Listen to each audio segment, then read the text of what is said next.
میرے آقا صلی اللہ علیہ وآلہ وسلم نے فرمایا روئے زمین کے لوگوں کے ایمان کو، زمین والوں کے ایمان کو ایک پلڑے میں رکھا جائے اور تنہا ابو بکر کے ایمان کو ایک پلڑے میں رکھا جائے تو ابو بکر کا ایمان سب ایمان والوں کے ایمان پر بھاری ہو جائے، جن کے بارے میں حضور محدث اعظم کے چھوچوی رحمت اللہ علیہ یوں لکھتے ہیں مرتبہ حضرت صدیق کا یہ ہے سید، مرتبہ حضرت صدیق کا یہ ہے سید، ہر فضیلت کے وہ جامع ہیں نبوت کے ساتھ۔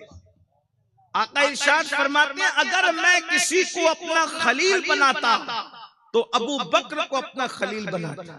صدیق اکبر کے بارے میں فرمایا کہ ابو بکر کو جو مرتبے ملے، حدیث پاک میں خاص توجہ کریں، آقا علیہ السلام ارشاد فرماتے ہیں ابو بکر کو جو مرتبے ملے ہیں وہ نفلی نماز روزوں کی وجہ سے نہیں ملے ہیں، بلکہ ابو بکر کو جو مرتبہ ملا ہے وہ اس کے دل کی کیفیت کی وجہ سے ملا۔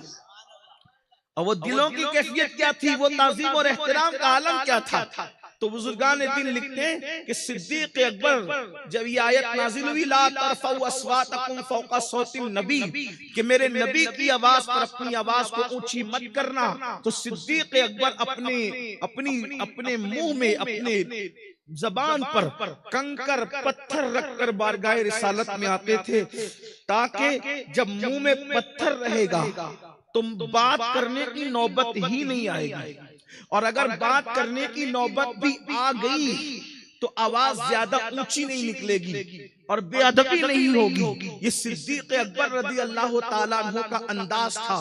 اللہ اکبر، میرے آقا صلی اللہ علیہ وسلم کے دیوانوں، اس کے بعد سے حضرت فاروق اعظم، ان کی آواز بڑی اونچی تھی تو وہ لوگوں سے سرگوشی میں کانا پھوسی کے انداز میں بات کرتے تھے، ایسے منہ کے قریب کان لگا کر کے، جیسے لوگ آپس میں کان بات کرتے، سرگوشیاں جس کو کہتے ہیں، سرگوشی کرتے، اسی طرح سرگوشی کرتے تھے۔ اور حضرت صحابی رسول حضرت ثابت ابن قیس رضی اللہ تبارک و تعالیٰ عنہ، انہوں نے تو بارگاہ رسالت میں جانا ہی چھوڑ دیا تھا یہ کہہ کر کہ کہیں میں جہنمی تو نہیں ہو گیا، کیونکہ میرے کان جو ہے وہ اونچا سنتے ہیں، اس وجہ سے میری آواز بھی اونچی نکلتی ہے۔ اللہ اکبر، اس وقت میرے آقا نے فرمایا اس سے کہہ دو وہ جہنمی نہیں ہوا بلکہ وہ تو جنتی ہے۔ اللہ اکبر، صحابہ کرام نے اپنی آواز کو بارگاہ رسالت میں اتنی پست کر لیا کہ اللہ کو یہ ادا تعظیم رسول کی صحابہ کرام کی پسند آ گئی۔ اللہ رب العزت نے ان کو دو بشارتیں عطا فرمائی، جو محبوب کی تعظیم کرتے ہیں، جو رسول کی تعظیم کرتے ہیں، جو رسول اللہ کے دربار میں احترام کی وجہ سے، تعظیم کی وجہ سے اپنی آوازوں کو پست رکھتے ہیں، اللہ نے انہیں دو بشارتیں عطا فرمائی، لہم مغفرت و اجر عظیم۔ اللہ اکبر، ان کے لیے دو تمغے ہیں، ان کے لیے دو سندیں ہیں، ان کے لیے دو ڈگریاں ہیں۔ کیا دو ڈگریاں ہیں؟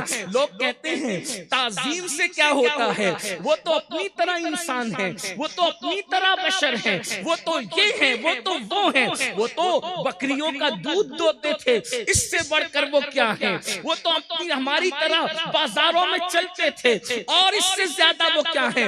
نادانو، اللہ کے محبوب ہے وہ، بکری کا دودھ دونا دیکھ کر ان سے وہ انداز سے کہ وہ بکری کا دودھ دو رہے ہیں، دھوکہ نہ کھاؤ، بکریوں کے پیچھے پیچھے چلتے دیکھ کر دھوکہ کھانے والوں، کبھی جبریل کے آگے آگے بھی تو چلتے دیکھو، کبھی جبریل کے پروں کو تھکاتے بھی تو دیکھو۔ اللہ اکبر، اگر حلیمہ کی بکریوں کا دودھ دو رہے ہیں جن کا دودھ ہے تو بابت کی بن تھن والی بکری کا دودھ دوتے بھی تو دیکھو، جس میں دودھ نہیں تھا اس سے گھر کے سارے برتنوں کو دودھ سے بھر دیا، یہ بھی تو دیکھو۔ بہرحال اندازہ فرمائیں، اللہ اکبر، تعظیم مصطفیٰ پر، احترام رسول پر قرآن نے دو بشارتیں دی ہیں، لہم مغفرت و اجر عظیم۔ اللہ پاک نے ان کی مغفرت فرما دی ہے، کن کی؟ جو تعظیم رسول کرتے ہیں۔ پہلا انعام ان کی مغفرت مغفرت ہے، اور یاد رکھنا جس کی مغفرت ہو گئی اس کے لیے جنت یقینی ہوگی۔